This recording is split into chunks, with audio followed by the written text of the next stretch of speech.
Primero que todo quiero darle gracias a Dios porque me permite estar delante de ustedes haciendo una labor que es muy importante y de mucho privilegio.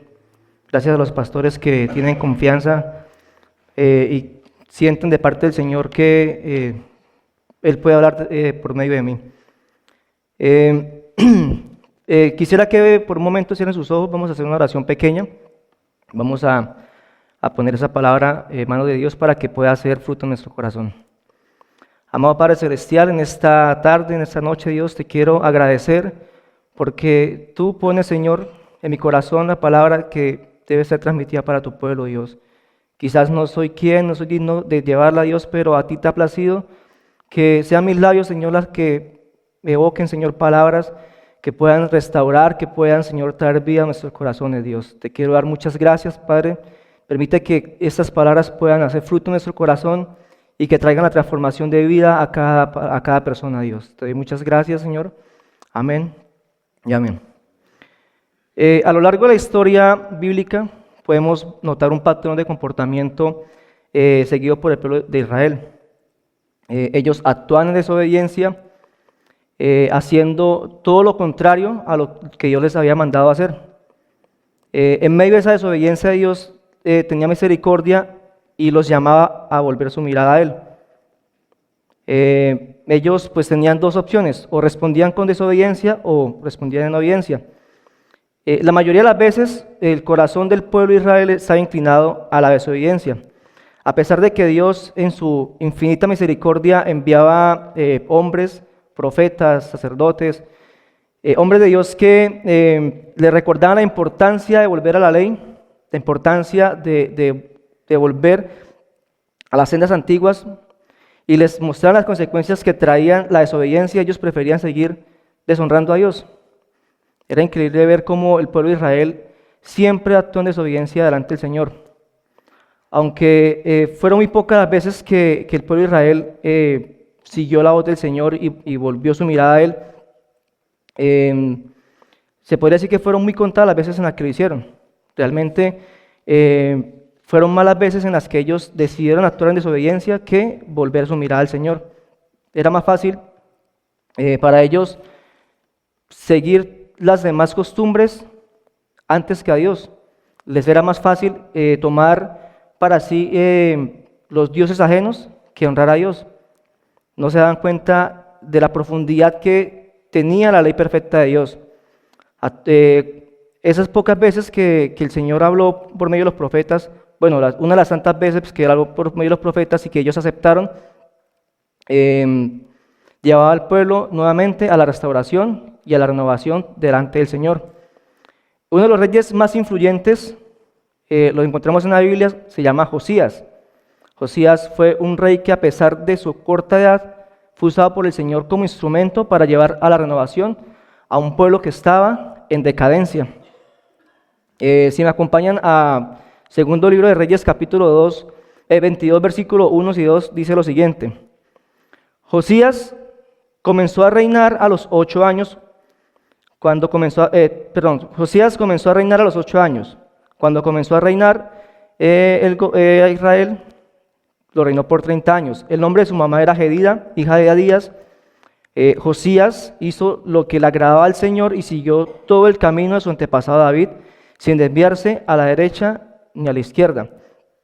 Hay algo que me causa mucha impresión en este capítulo, y es que el Señor decidió que Josías, siendo aún un niño, estuviese enfrente de un pueblo que tenía muchos problemas, tenía muchas dificultades, tenía arraigado en su corazón tantas costumbres que estaban en contra de la ley de Dios, y yo pienso que para él debió haber sido algo pues muy impactante, ¿no? Aún siendo un niño. Sin embargo, hay algo que me causa mucha curiosidad en este versículo, y es que me muestra como primer punto que Dios es el que nos inquieta agradarlo. El versículo 2 del capítulo 22 dice que Josías hizo lo que le agradaba al Señor y siguió todo el camino de su antepasado David. Josías venía de un linaje real que iniciaba desde David. Fue el nieto del rey Manasés, uno de los reyes más perversos que relata la Biblia que reinó Israel. Era tan perverso que, bueno, ustedes si quieren pueden ir después a la palabra y lo pueden leer con más detalle. Pero una de las cosas que él logró hacer fue que llevó al pueblo a la total perdición. Metió todos los dioses falsos que pudieran haber dentro del templo del Señor. Permitió la adoración de los dioses paganos en el pueblo. Tomó para sí costumbres tan aberrantes que incluso llegó a sacrificar uno de sus hijos por el dios, no recuerdo ahorita el nombre, Monrat creo que era, no me acuerdo. Pero el caso es que era muy aberrante todo lo que él hizo. Mató personas inocentes. Dicen los que estudian la palabra que posiblemente el profeta que estaba en esa época, si no estoy mal, creo que era Isaías, fue cerrado por el rey Manasés. O sea, era tan perverso que realmente podríamos decir que no tenía perdón de Dios, no tenía misericordia en su corazón. Antes de él, su padre Ezequías, es curioso notar que Ezequías fue uno de los reyes que trajo avivamiento al pueblo, de los que trajo renovación al pueblo. Y es curioso ver cómo Manasés no sigue el ejemplo de su padre, sino que prefirió llevar todas las costumbres paganas que habían dentro del pueblo. Es curioso notar que así como Manasés, Josías toma un rumbo diferente, busca a Dios en medio de ese contexto que lo antecedía, aún a pesar de sus limitados recursos. Podríamos decir que el mal ejemplo de su padre Amón, no lo nombré porque pues, su reinado fue muy cortico y también fue muy malo, pudo haber influenciado en la vida de él, pudo haber tomado todo lo que su padre hacía y lo pudo haber multiplicado por 2, por 3 y pudo haber sido mucho más malo que él. Sin embargo, él actuó contrariamente a ese ejemplo y eligió agradar al Señor. Sus antepasados tuvieron acceso a todos los recursos que él tuvo. Habían profetas, estaba la ley, estaban los sacerdotes que invitaban al pueblo siempre a ir al Señor, de volver su mirada a Él y dejar todas las costumbres que estaban contrarias a la ley de Dios. Sin embargo, el corazón de los reyes era tan endurecido y era tan pagano, tan perverso, que preferían primeramente agradar a los hombres que a Dios. Preferían hacer lo malo porque le era más fácil hacer lo malo que agradar la ley perfecta de Dios. En su corazón nunca estuvo la revelación de la palabra y nunca se dieron cuenta que Dios simplemente quería llevarlos a una posición mejor. Dios, en medio de todo, quería que ellos volvieran su mirada a Él y estando en Él, sus vidas iban a ser totalmente diferentes.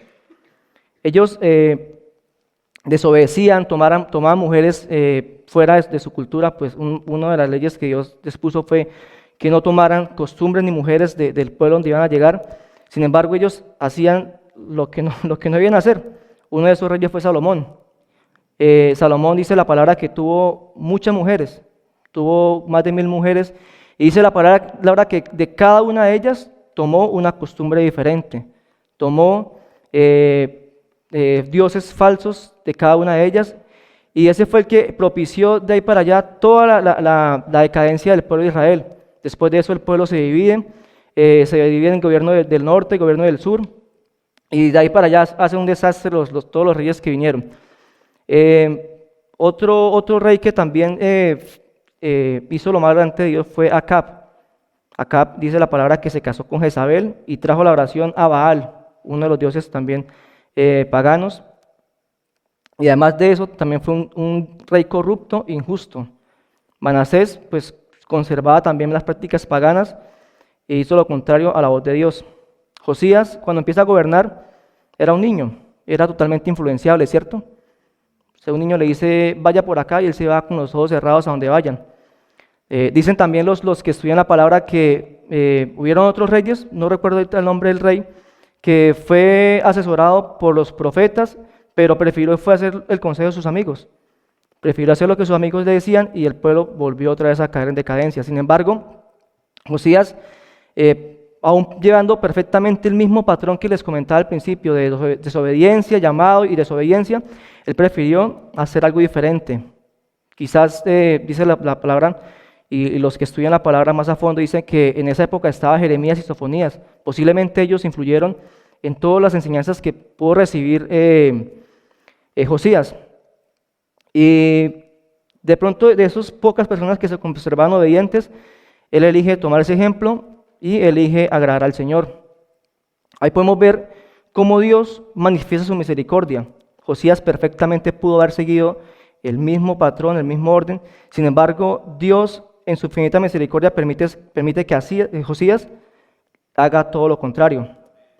El hecho de estar en esta congregación, aquí pues hablo directamente a la iglesia y a mi corazón, tener el deseo de servirle a Dios, de querer obedecerlo, es muestra de que la misericordia de Dios actúa en nuestras vidas. Posiblemente pudimos haber recibido el mensaje mucho tiempo atrás, pero la misericordia de Dios permitió que estuviésemos acá. Si la misericordia de Dios no hizo actuar a nosotros, ese mensaje hubiera entrado por acá y salido por acá perfectamente. Entendamos que no fue por nuestras fuerzas, sino fue por la pura piedad del Dios que nos permitió acercarnos a Él. Vamos a Romanos capítulo 9, versículo 16, por favor. Dice de la siguiente manera: por lo tanto, Dios es quien decide tener misericordia. No depende de nuestro deseo ni de nuestro esfuerzo. Ahí podemos ver cómo la palabra puede ratificar que lo que se está diciendo es cierto. Es la pura misericordia de Dios. Dice otra versión que no es del que quiera correr ni el que quiera llegar a la meta por sí solo, sino del que Dios le da ese poder de misericordia, de esforzarse y de llegar hasta el final. Si dependiera de nosotros, créame que estuviésemos totalmente inclinados al mal, porque nuestro corazón está de continuo deseo en hacer el mal. Si usted a un niño le dice, no haga esto, el niño siempre va a preferir hacer lo malo. No meta los dedos allá, el niño va y mete los dedos allá, porque nuestra naturaleza es pecaminosa, nuestro deseo es hacer todo lo que nos agrada y todo lo que va en contra de las leyes. Pero Dios, actuando en su amor y sus promesas, nos inquieta agradarlo día tras día. Eso es algo que es constantemente. Muchas veces nos levantamos nosotros con el desánimo por el piso, queriendo deshacer y hacer con el mundo lo que podamos, pero Dios en su misericordia nos dice y nos llama a agradarlo día tras día. Debemos entender que el deseo de buscarlo y agradarlo es una dádiva del Señor. Acompáñenme a Filipenses capítulo 2, versículo 13. Dice de la siguiente manera: Dios está obrando entre ustedes, Él despierta en ustedes el deseo de hacer lo que a Él le agrada y les da el poder de hacerlo. El deseo de agradar a Dios es señal de una conversión verídica, genuina, ¿cierto? Siguiendo con la historia de Josías, podemos ver esa necesidad de agradarlo. Podemos ver cómo él, más adelante, inquietado por el Señor, quiere restaurar el templo. Quiere de pronto restituir todo lo que sus antepasados habían hecho mal, queriendo repararlo y haciendo pues honroso el templo donde se adoraba al Señor. Encarga a uno de sus secretarios de la corte, llamado Safán, y durante esa restauración del templo hubo un sacerdote que se llamaba Hilcías. Ese sacerdote hace un hallazgo que marca un momento crucial en la vida de Josías y del pueblo de Israel. Ese sacerdote halla nada más y nada menos que el libro de la ley. Y yo cuando leía esto yo me preguntaba, o sea, ¿cómo es posible que el libro que se suponía que era dado por Dios, que se suponía que llevaba todas las instrucciones del Señor, cómo podía haber estado perdido quizás desde el reinado de Ezequías? No sé, porque la palabra como tal no especifica ni dónde ni cuánto tiempo, pero lo que sí dice es que estuvo perdido, y yo puedo interpretar muchas cosas de eso y puedo decir, o sea, ¿cómo pudo estar perdido un libro de la ley? ¿Cómo pudo estar perdido el libro de los parámetros de Dios dados por Dios para el pueblo? O sea, ¿cómo estaba actuando entonces ese pueblo delante de Dios y de los hombres? ¿Hacían lo que se les daba la voluntad o estaban siguiendo realmente lo que Dios les decía? Ese hallazgo lo encontramos en el capítulo 22, versículo 11 del libro de Reyes, segundo de Reyes. Dice, cuando el rey escuchó, eso está un poquito antes, está en el capítulo, el versículo 8, lo voy a leer acá, no lo apunté. Dice, entonces dijo el sumo sacerdote Hilcías al escriba Safán, he hallado el libro de la casa en la ley de Jehová. Elías le dio el libro a Safán y lo leyó. Luego de esto, Safán se va a donde está el rey y le dice, hemos encontrado el libro de la ley. Posiblemente pudo haber sido el rey, ¿cómo así que encontraron el libro de la ley? Muestre qué es lo que hay en ese libro, qué es lo que contiene. Cuando Safán le lee el libro de la ley al rey, ocurre algo muy impactante y lo encontramos en el versículo 11. Dice, cuando el rey escuchó lo que decía el libro, fue tanta su tristeza y angustia que rompió su ropa. Esa reacción tomada por el rey es la reacción que quiero tomar para basarme en el segundo punto de esta prédica. Y es que la palabra de Dios nos lleva a la desesperación. En el contexto de la época, rasgar la vestidura o romper su ropa era una práctica que simbolizaba angustia, dolor, desesperación, arrepentimiento. En la historia de Josías, al encontrarse él con las palabras que contenía la ley, le provocó quizás angustia, desespero y arrepentimiento, porque le mostraba que su corazón estaba quizás muy alejado del Señor. Y ese arrepentimiento es nada más y nada menos que una muestra de un corazón que es sensible a la voz de Dios. El hecho de que usted, al escuchar la palabra del Señor, sienta cómo ella lo redarguye, es muestra de que su corazón es sensible a la voz de Dios.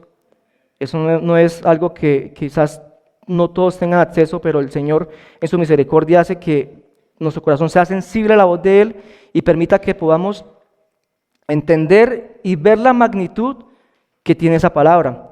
El rey pudo perfectamente haber escuchado esas palabras que están en la ley y pudo haber hecho como el resto de los reyes que hubieron anteriormente. Escuchar las palabras y decir, sí, muy bonitas las palabras que me está diciendo, sigamos lo que estábamos. Era tan impresionante el impacto que tuvo esa palabra en Josías, que él entra en desesperación a darse cuenta de la maldad y las consecuencias que se avecinaban al pueblo por desobedecer al Señor. Me acompañan por favor al segundo libro de Reyes, capítulo 22, versículo 13. Dice de la siguiente manera, vayan a consultar a Dios para que sepamos qué debemos hacer en cuanto a lo que dice este libro. Dios debe estar furioso con nosotros, pues nuestros antepasados no obedecieron lo que está escrito aquí. Es realmente impresionante la aceptación y la sensibilidad del corazón de Josías para poder decir, o sea, todo lo que está aquí es tan verídico y es tan necesario para nosotros que debemos consultar en el templo o debemos consultar que todo lo que está aquí es cierto. Más adelante van y se acercan a una profetisa y ella le dice que es exactamente lo que el rey había leído era lo que el Señor iba a hacer y era que por su consecuencia del pecado el pueblo iba a sufrir. Sin embargo, Dios tuvo misericordia de ellos y dijo que por el hecho de que el corazón sensible del rey recibiera la palabra con humildad, iba a dejar que ese castigo fuera aplazado, pero que esa generación iba a recibir lo bueno de parte del Señor. Por muchos años, el pueblo ignoró la ley de Dios. Eran muy pocas las personas que la recibían y trataban de hacer ciertas reformas, pero no había una contundencia en lo que se hacía. Muchos años atrás Dios usó a Moisés para liberar al pueblo de la esclavitud y le entregó por medio de él una serie de mandamientos al pueblo, unos estatutos, unas leyes de carácter espiritual, religiosa, ceremonial y civil, las cuales debían ser aceptadas y acatadas por el pueblo. Moisés fue enfático con el pueblo y les dijo que era muy importante seguir cada instrucción que Dios había dado por medio de su boca. En Deuteronomio 4, versículo 1, dice, Moisés siguió diciendo, israelitas, sigan todas las enseñanzas que les he dado para que vivan y ocupen el territorio que les va a darles el Dios de nuestros antepasados. Versículos 5 y 6 dice, nuestro Dios me ha ordenado enseñarles todos sus mandamientos para que ustedes lo obedezcan en el territorio que van a ocupar. Así, cuando los demás pueblos oigan hablar de ellos, dirán que ustedes son un gran pueblo, sabio y entendido, pues tienen buenas enseñanzas y saben obedecerlas. Deuteronomio capítulo 6, versículos 6 y 9 dice, apréndete de memoria todas las enseñanzas que hoy te he dado, repítelas a tus hijos a toda hora y en todo lugar. cuando estés en tu casa o en el camino, o cuando te levantes o cuando te acuestes. Escríbelas en tiras de cuero y átalas en tu brazo y cuélgalas en la frente. Escríbelas en la puerta de tu casa y en los portones de tu ciudad. El llamado de Dios al pueblo era obedecer, transmitir y atesorar esa ley que Él les había entregado. Sin embargo, pues como ya les comentaba anteriormente, el pueblo siempre optó por hacer lo malo. Era un pueblo infiel. Básicamente Dios le dijo al pueblo, tomen eso y guárdenlo en su corazón. Pero el pueblo quizás se quedó en la pura letra y listo, lo puso en sus postes, en su casa y llevan tal vez escrita la ley en alguna parte, pero nunca la atesoraron en su corazón, nunca hicieron que la ley fuera inscrita en su corazón y era donde realmente debía ser escrita. Dicen los que estudian la palabra que posiblemente el rey, la fracción que leyó fue Deuteronomio, otros dicen que pudo haber sido el Pentateuco, pero lo curioso de aquí es que el impacto que tuvo la palabra en el rey fue tanto porque le mostró la condición real en la que estaba él y el pueblo. Quizás él conocía parte de esa ley porque pues él decidió agradar al Señor desde muy niño, pero esa percepción que tenía la ley era simplemente parte de la tradición que el mismo pueblo estaba llevando, posiblemente pudo haber sido adulterada en una u otra parte. Entonces, él al tener el pleno conocimiento de lo que estaba escrito en la ley, él tuvo una reacción de desespero, de angustia, de saber que la palabra le estaba mostrando en que estaban fallando. Así como Josías, la cercanía de nosotros a la palabra nos permite ver cuál es nuestra verdadera condición delante del Señor. Yo puedo tener un concepto de mí mismo delante de Dios. Yo puedo decir, no, yo soy bueno, yo soy un buen esposo, soy un buen padre, soy un buen hijo porque ayudo a mis padres también, soy un buen amigo. Cuando veo a mi amigo de pronto que está desesperado o angustiado o tiene alguna necesidad, yo trato de auxiliarlo. Sin embargo, cuando vamos a la palabra nos damos cuenta realmente cuál es mi condición, no delante de los hombres, sino delante del Señor. ¿Me acompañan por favor a Hebreos capítulo 4, versículo 12? Dice de la siguiente manera: cada palabra que Dios pronuncia tiene poder y tiene vida. La palabra de Dios es más cortante que una espada de dos filos y penetra hasta lo más profundo de nuestro ser. Allí examina nuestros pensamientos y deseos y deja en claro si son buenos o son malos. Y aquí entra a jugar algo importante y ¿es mi pensamiento, mi percepción o es realmente lo que Dios dictamina, lo que Dios nos manda hacer? El acercarnos a la ley de Dios nos permite escudriñar cada uno de nuestros pasos, cada uno de nuestros pensamientos y todo aquello que consideramos bueno o malo puede llegar a tomar un significado diferente. Nos podemos dar cuenta realmente cuán tan alejados estamos de Dios. La palabra es muy clara en cuanto a lo bueno y a lo malo. Si usted quiere saber qué es bueno y qué es malo, vaya a la palabra de Dios. Si usted quiere saber cómo actuar, vaya a la palabra de Dios. Si usted quiere saber qué hacer en medio de la desesperación, vaya a la palabra de Dios. Estoy triste, vaya a la palabra de Dios. De alguna manera u otra, Dios nos habla por medio de su palabra y se lo digo porque puedo dar obra y fe de ello. Cuando de pronto he estado en desesperación, Dios me ha dado palabra que ha servido para mi corazón, que ha servido para mi familia. Y yo sé que también ustedes han recibido de parte de Dios palabras que les han dado la respuesta en el momento indicado, en la situación indicada. Me acompañan por favor a Efesios capítulo 4, versículos 25 al 32. Vamos a leerlo, es un poquito largo, pero dice así. Efesios 4, 25 al 32. Por eso ya no deben mentirse los unos a los otros. Todos nosotros somos miembros de un cuerpo, así que digan siempre la verdad. Si se enojan, no permitan que esto les haga pecar. ¿Cuántos de aquí se acuestan siempre con el enojo en su corazón? La palabra es enfática y dice, o sea, no deje que el enojo, no deje que el sol se ponga sobre vuestro enojo. No dejen que los problemas vayan de día tras día tras día, sino que hay que actuar en medio de eso. Sigue diciendo, no permitan que eso los haga pecar. El enojo no debe durarles todo el día, ni deben darle al diablo oportunidad de tentarlos. Quien antes fue ladrón, dejen de robar y ahora trabajen bien con sus propias manos. Así tendrán dinero para ayudar a las personas necesitadas. No digan malas palabras, al contrario, digan siempre cosas buenas. Muchas veces decimos palabras que son fatuas delante de Dios. La boca es tan rápida para abrirse y decir malas palabras en tiempos de angustia que yo me quedo impresionado de saber que, ¿por qué no pensamos en lo bueno cuando hay una situación de donde nuestra fe debe ser pesada?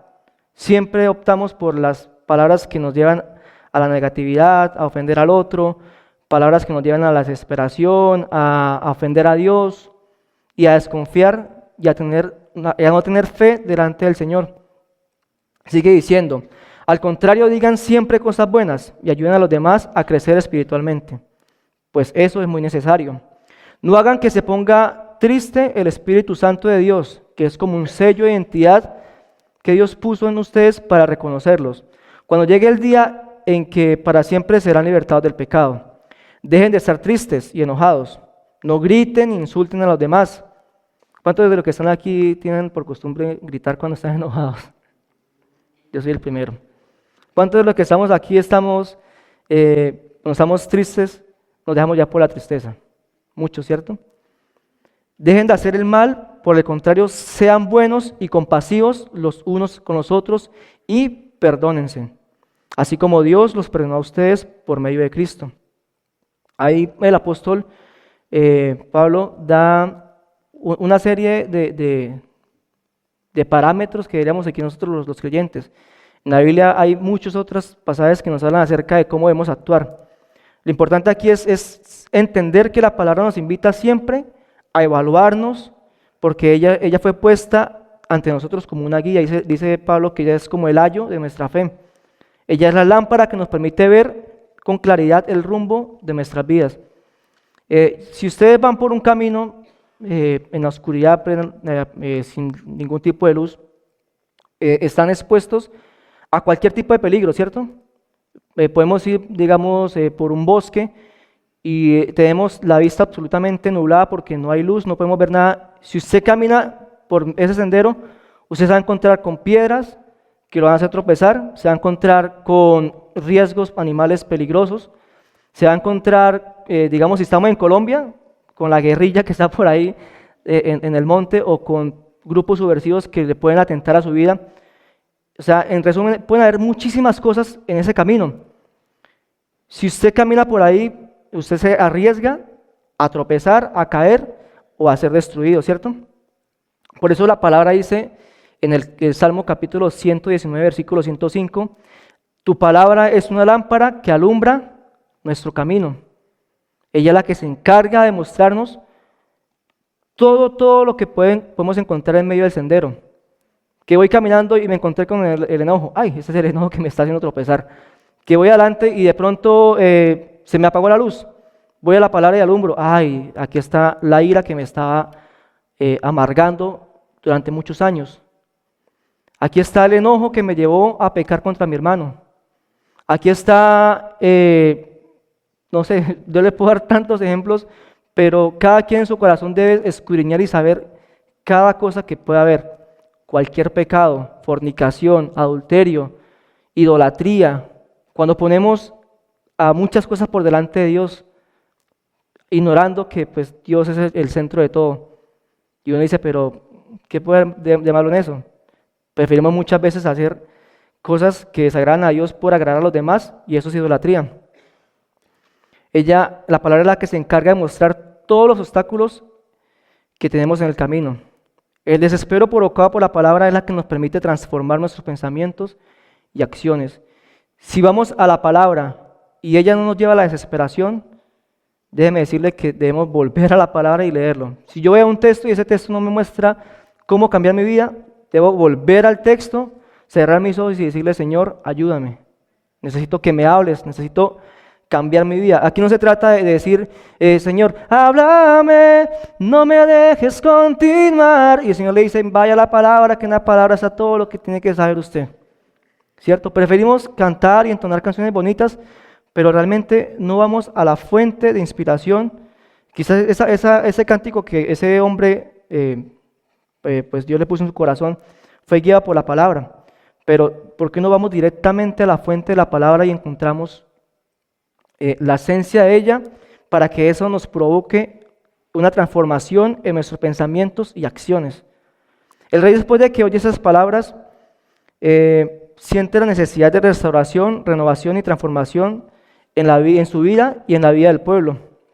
En segundo libro de Reyes, capítulo 23, versículos del 1 al 3 dice: luego el rey mandó a llamar a los líderes de Judá y de Jerusalén para que se reunieran en el templo con él. A la cita acudieron todos los hombres de Judá, los habitantes de Jerusalén, los sacerdotes y los profetas, toda la nación desde el más joven hasta el más viejo, fueron al templo.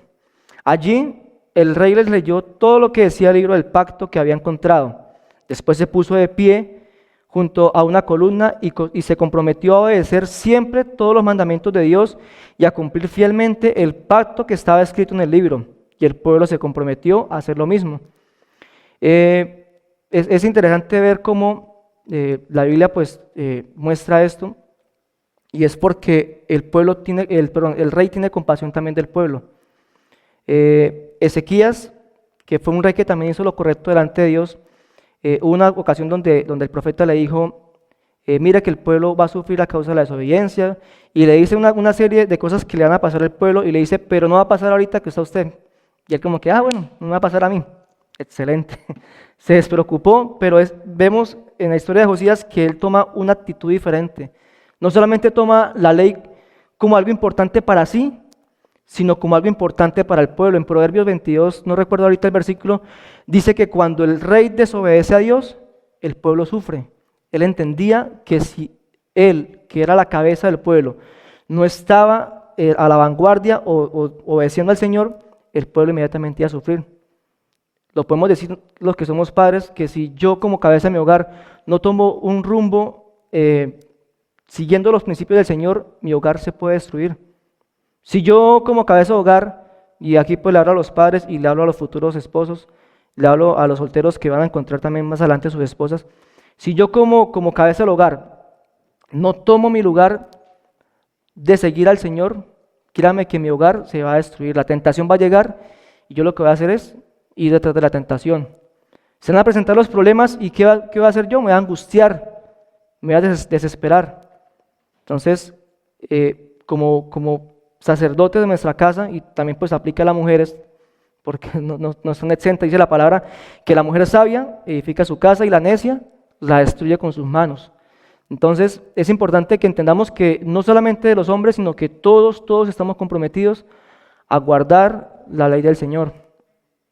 Luego que el rey toma una serie de decisiones, pero luego que el rey escucha eso, toma una serie de decisiones que fueron muy radicales y que conducieron al pueblo a la renovación. El tercer punto de esta prédica es: somos llamados a actuar radicalmente. En el segundo libro de Reyes, versículo 23, versículos del 4 al 20, no lo leo porque es muy extenso, pero queda como tarea para ustedes en su casa. Los invito a que lean el capítulo 22 y 23 para que puedan meditar en lo que estoy acá compartiéndoles. Durante esos pasajes explica la palabra cómo el rey tomó una serie de acciones que fueron, yo creo que si le hacen en esa época, puede ser tomado como un rey tirano, un rey malvado, un rey perverso, porque se entró directamente a las bases del pueblo, se entró directamente a atacar lo que el pueblo estaba siguiendo. Él tomó una decisión muy radical, y fue que erradicó todo aquello que contaminaba al pueblo, todo aquello que los alejaba de la comunión con Dios. Destruyó altares, imágenes de dioses paganos. Les cuento que el pueblo estaba en tanta decadencia, y pues los reyes habían permitido tanta decadencia, que incluso dentro del templo de Dios habían prostitución, habían habitaciones que estaban dedicadas a la prostitución por la adoración de un dios pagano. Se encargó de destruir hornos de sacrificio, donde los padres iban y sacrificaban a sus niños, sus primogénitos, por obtener prosperidad, por obtener el favor del Dios que les estaba permitiendo hacer eso. Y muchas otras cosas que si usted va a la palabra, usted va a decir, wow, eso es impactante. O sea, el rey debía actuar de una manera radical. Imagínense usted todo lo que le pudo provocar al rey el actuar de esa manera tan radical. Todos los enemigos que se pudo haber ganado. Toda la posición que el pueblo le pudo hacer al querer él llegar y destruirle todas las estructuras, sucumbir desde el piso todas las estructuras que habían en ellos. Por todas estas acciones, la palabra declara en segundo libro de Reyes, capítulo 23, versículo 25, que ni antes ni después hubo otro rey como Josías que se apartara de su maldad y obedeciera a Dios con todo su corazón y con todas sus fuerzas. Actuar radicalmente significa apartarnos de la maldad y obedecer a Dios por encima de todo, por encima de nuestras pasiones, nuestros pensamientos, por encima de mi esposa, porque mi esposa puede ser la que me esté conduciendo al pecado. Pero si yo decido actuar radicalmente, yo voy aún por encima de todo eso.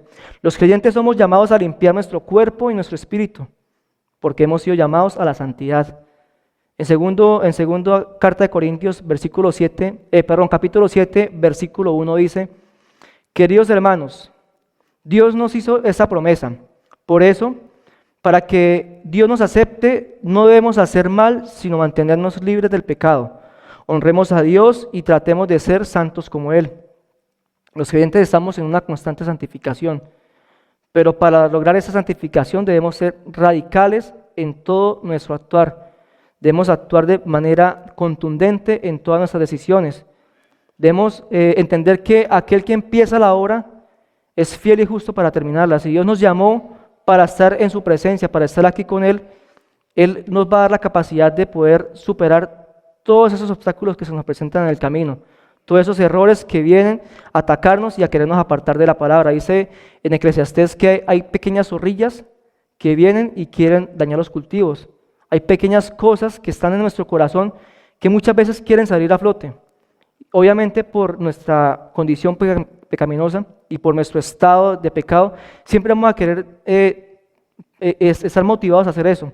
Pero Dios es fiel y justo para con nosotros y permite que esa santificación se vaya dando gradualmente, y Él, el que empezó la obra, es fiel para terminarla a nosotros hasta que se forme el carácter de Cristo en nuestra vida.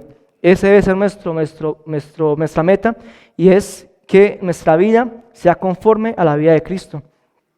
En la carta del apóstol Pablo a los Colosenses, capítulo 3, versículos del 5 al 8, dice de la siguiente manera: así que saquen todo el mal de su vida, pecados sexuales, inmoralidades, malos pensamientos, malos deseos y codicia, que es una forma de adorar a Dios, o adorar a ídolos.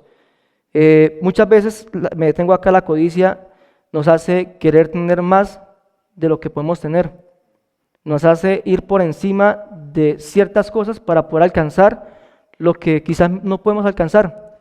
Pasamos por encima de personas, pasamos por encima de leyes, hacemos cosas hasta lo imposible por querer alcanzar lo que tanto codicia nuestro corazón. Puede ser dinero, puede ser fama, puede ser mujeres, puede ser tantas cosas que nos alejan del verdadero propósito del Señor. Entonces, continúa diciendo el apóstol Pablo, todo esto que hace Dios, todo eso hace que Dios se enoje con los que son desobedientes. Eso era lo que hacían ustedes antes. Se supone que nosotros lo hacíamos antes, ¿cierto? Ahora el apóstol Pablo dice, bueno, ustedes ya no están haciendo inmoralidades sexuales, no están pecando sexualmente, no tienen malos pensamientos, no tienen malos deseos, no codician lo que no es de ustedes. Entonces, ustedes lo que tienen que hacer es,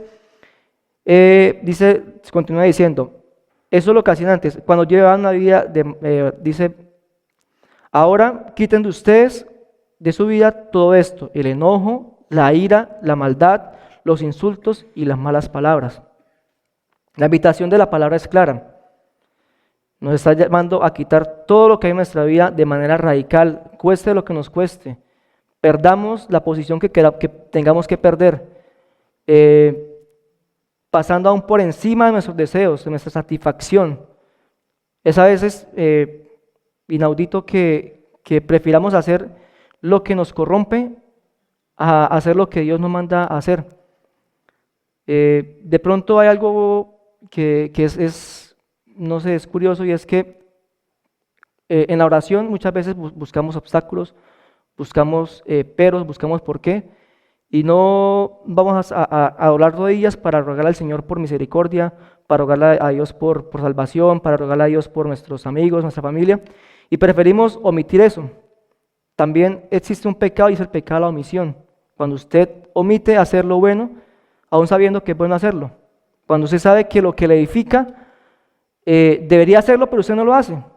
Igualmente, todo puede ser considerado como un pecado delante del Señor. Por eso les decía anteriormente, es bueno ir a la palabra, escudriñarla para poder entender qué es lo que le agrada o no le agrada al Señor. Y podemos decir, uy, pero es que acá Jefferson ahora está diciendo que todo es pecado y todo es pecado. Y sí, todo es un potencial de pecado. Todo aquello que le quita el primer lugar a Dios es potencial para ser considerado como pecado. Mi hijo puede ser un potencial para pecado porque yo puedo preferir muchas veces la integridad de mi hijo que la integridad de seguir al Señor.